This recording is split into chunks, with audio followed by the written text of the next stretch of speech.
Welcome dear students, class 10, chapter 2, Nationalism in India. In part 1 we discussed what was the condition in India during the time of First World War. What is meant by Satyagraha? Which are the three successful Satyagraha movements led by Mahatma Gandhi? Rowlatt Act, Jallianwala Bagh incident, Khilafat movement. These are the things we discussed in part 1.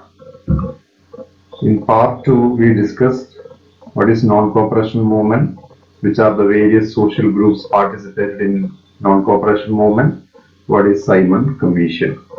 These are the things we discussed in part 2. Now in this part we are going to discuss what is Salt March, otherwise how was the beginning of civil disobedience movement. Second, we are going to discuss which are the various social groups participated in civil disobedience movement and the limitations of civil disobedience movement, otherwise failure of civil disobedience movement. And the fourth one, the sense of collective belonging. So these are the 4 points we are going to discuss in part 3. So let us move one by one.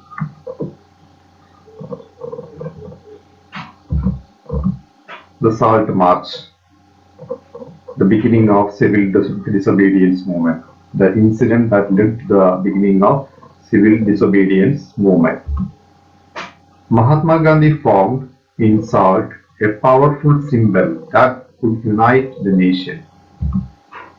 Why? Because consumed by both rich and poor.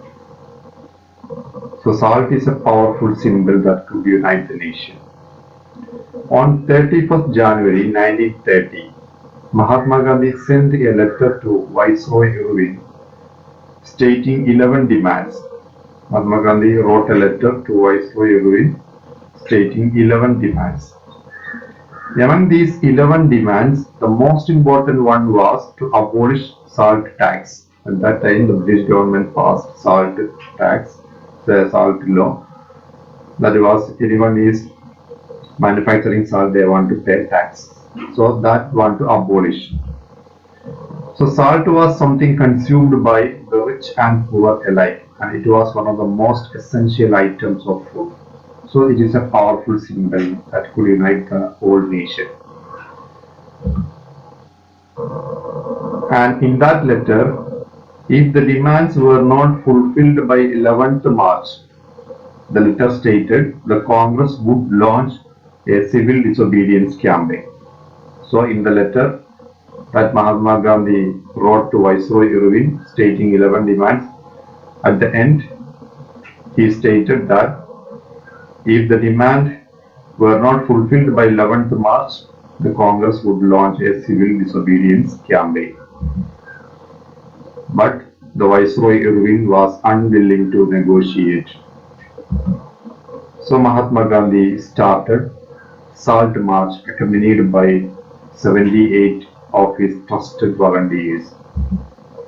On 6th April, he reached the coastal region of Gujarat, Delhi and manufactured salt by boiling sea water. This marked the beginning of civil disobedience movement. That means the Indian disobey the British law. That's the salt tax. So this is the beginning of civil disobedience movement, otherwise what is Salt March. Now next one we are going to discuss which are the various social groups participated in civil disobedience movement. So which are the various social groups participated in the civil disobedience movement? The first group participated rich peasant communities. Second, the poorer peasantry. Third, the business classes. Fourth, the industrial working classes. Fifth, the participation of women. These are the 5 social groups participated in civil disobedience movement. So let us look one by one. The rich peasant communities, the first one. Which are the rich peasant communities? The Patidars of Gujarat and Jats of Uttar Pradesh. These are the rich peasants. The Patidars of Gujarat and the Jats of Uttar Pradesh. What was their problem? They were the producers of commercial crops. They were very hard hit by the trade depression and the falling of the prices. This was their problem. That is why they participated in the civil disobedience movement. And impossible to pay the government's revenue demand. That means the peasants want to pay some various taxes to the British government. So, because of the failure of crops, they were impossible to pay the government's revenue demand. And the government refused to reduce the revenue demand. While they are facing this type of hard situation, the government refused to reduce the taxes. They were deeply disappointed when the movement was withdrawn or called off in 1931. When the civil disobedience movement called off, they were deeply disappointed. This is the way the rich peasant communities participated in the civil disobedience movement. And the second, the poorer peasantry. They were small tenants cultivating land they had rented from landlords. So the poor peasantry, they are working in the land of landlords. They are rented from the landlord.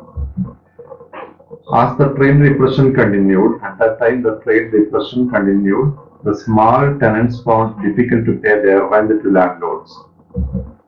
They joined a variety of radical movements. But the Congress was unwilling to support their no-rent campaigns. So this type of radical movements not supported by the Indian National Congress, and the Congress leaders was unwilling to support their no-rent campaigns against landlords. This is the second group participated in the civil disobedience movement. Then the third group, the business classes, they were reacted against colonial policies that restricted business activities. The problem to the business classes, the British government restricting the business activity. That was their problem. That is why they participated in civil disobedience movement. They wanted protection against imports of foreign goods. They formed the Indian Industrial and Commercial Congress in 1920. And also the Federation of Indian Chamber of Commerce and Industries in 1927. Two organizations they formed for their welfare. They gave financial assistance and refused to buy or sell imported goods. They gave financial assistance to the civil disobedience movement and they refused to buy or sell imported goods. That means foreign goods. But they were disappointed after the failure of the Round Table Conference. They have an expectation that maybe some favorable situation will come after the Round Table Conference. When the Round Table Conference ended in failure, they were disappointed. With the spread of militant activities and worried about prolonged disruption of businesses, and also they were disappointed with the spread of violence, militant activities, and worried about prolonged disruption of business. This was their problem, the business classes. Then the fourth group participated in civil disobedience movement, the industrial working classes. They did not participate in large numbers. Not almost all the working classes, industrial working classes, not participated in civil disobedience movement. As the industrialists came closer to the Congress, because the industrialists, that means the employees, the owners, they came closer to the Congress. So some workers participated, selectively adopting some of the ideas of the Gandhi program like boycott of foreign goods as part of their own movements against low wages and poor working conditions. The problem of the industrial working classes, low wages and poor working conditions. That is why they participated in civil disobedience movement. There were strikes by railway workers in 1930 and dock workers in 1932. These are the examples for the participation of the industrial working classes. In 1930, thousands of workers in Chota Nagpur tin mines wore Gandhi caps and participated in protest rallies and boycott campaigns. But the Congress was reluctant to include workers' demand as part of its program of struggle. The Congress was much closer to the industrialists, so they neglected in a certain extent the industrial working classes. Some of the groups only and the industrial classes only participated in the civil disobedience movement. Now the fifth group participated, that is the participation of women. Large scale participation of women we can see in the civil disobedience movement, especially during Mahatma Gandhi's Salt March. Some women also accompanied along with him. They participated in protest marches, manufactured salt, and picketed foreign clothes and liquor shops. This is the way they participated. And many women went to jail. In urban areas, these women were from the high caste families, and in rural areas, they came from the rich peasant household. So women actively participated in large numbers in the civil disobedience movement in various ways, along with Mahatma Gandhi in the Salt March, and manufactured salt and picketed foreign clothes and liquor shops. Many women went to jail. But Mahatma Gandhi was convinced that it was the duty of women to look after home and her and be good mothers and good wives. This is the way Mahatma Gandhi discouraged their participation. And for a long time, the Congress was reluctant, not ready to allow women to hold any key position of authority within the organization. So these are the various 5 groups participated in civil disobedience movement. Next, we can look the failure of civil disobedience movement, otherwise the limitations of civil disobedience movement.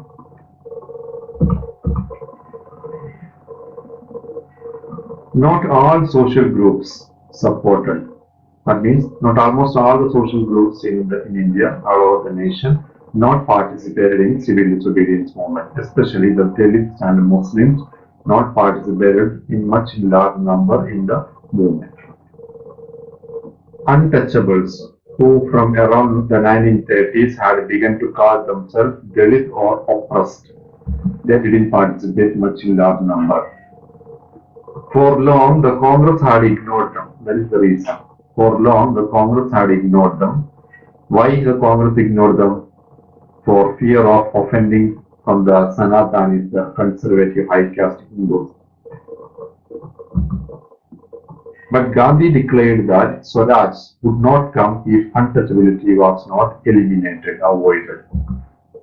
He called the untouchables the Harijan or the children of God.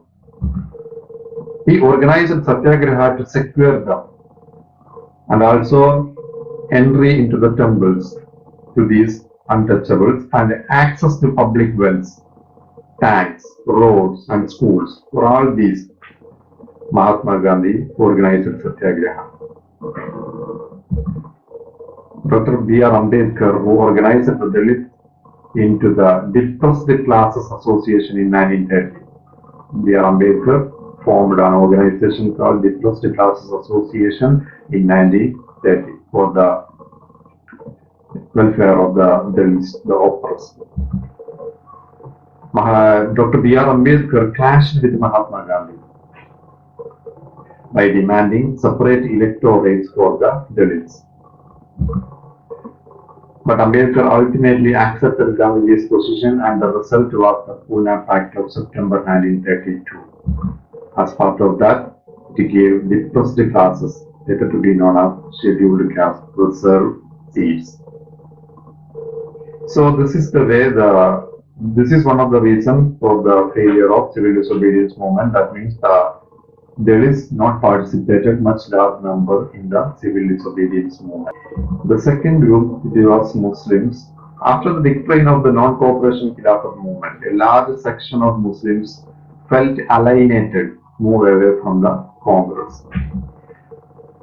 From the mid-1920s, the Congress came to be more visibly associated with openly Hindu religious nationalist groups like the Hindu Mahasabha. That is why the reason the Muslims alienated from the Congress, because the Congress associated more openly with the Hindu religious nationalist groups like the Hindu Mahasabha. The Congress and the Muslim League made efforts to renegotiate an alliance in 1927. When there is a deviation occurred, the leaders of the Congress and Muslim League tried to negotiate and make an alliance in 1927. But all hope for solving this issue in the All Peace Conference in 1928 disappeared when M.R. Jayagar of the Hindu Mahasabha strongly opposed the effort at compromise. Many Muslim leaders and intellectuals expressed their concern about the status of Muslims as a minority within India. They feared that the culture and identity of the minorities would be submerged under the domination of the Hindu majority. So this is the reason why the Muslims were reluctant, not ready to participate in much large number in the civil disobedience movement. So these are the two groups not participated, the Dalits and the Muslims. That was the limitation of civil disobedience movement. Now, the last point in this part, the sense of collective belonging. Nationalism spreads when people begin to believe that they are all part of the same nation. So to create nationalism among the minds of Indians, that they are all part of the same nation, such a mentality to create, which are the things help for that? History, fiction, folklore, songs, popular prints, symbols, all played a part in the making of nationalism.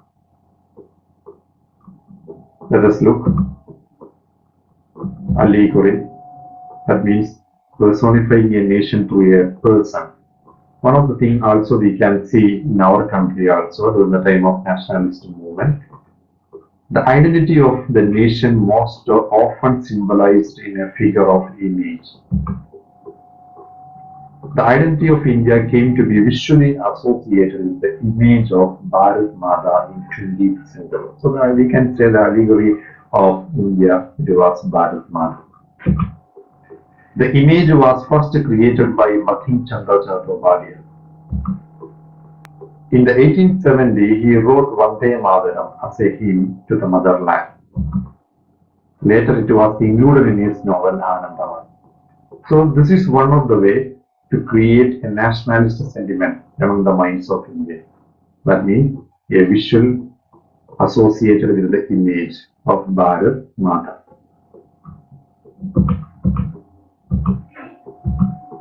Then folklore also helped to create a nationalist sentiment. Nationalists began recording folk tales sung by ballads, and they toured villages to gather folk songs and legends. Example, in Bengal, Rabindranath Tagore himself began collecting ballads, nursery rhymes, and myths.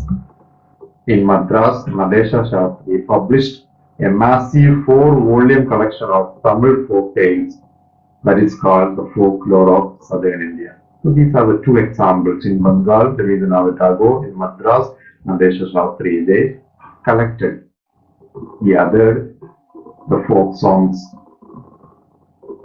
and the nursery rhymes and myths. Through that, the national sentiments created.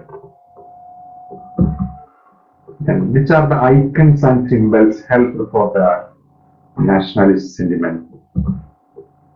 During the Swadeshi movement in Bengal, there is a tricolor flag design. It was the red, green, and yellow.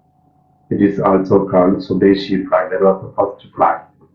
During the Swadeshi movement in Bengal, for the first time, there is a flag for the whole nation. That is the Swadeshi flag, a tricolor flag, red, green, and yellow was designed. What was the peculiarity of that Swadeshi flag? It had 8 lotuses. That 8 lotuses representing 8 provinces. At that time in India, there were 8 provinces. So, the 8 lotuses representing the 8 provinces of British India, and a crescent moon representing the Hindus and the Muslims. That means the lotus representing the Hindus and the crescent moon that representing the Muslims. The 8 lotuses represent the 8 provinces of British India. By 1921, Gandhiji had designed the Swaraj flag. What was the peculiarity of Swaraj flag? It was again a tricolor, red, green and white, and it had a spinning wheel in the center. That spinning wheel representing the Gandhian idea of self-help.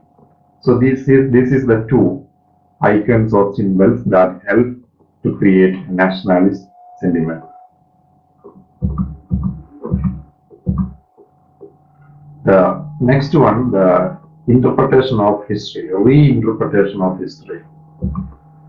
The British saw Indians as backward and primitive, incapable of governing themselves. Indians began looking into the past to discover India's great achievements.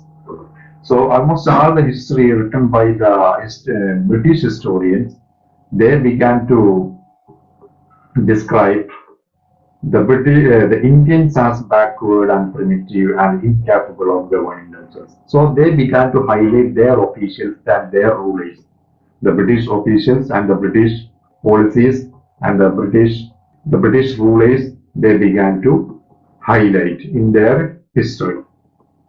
So against this, the Indians began looking into the past to discover India's great achievements.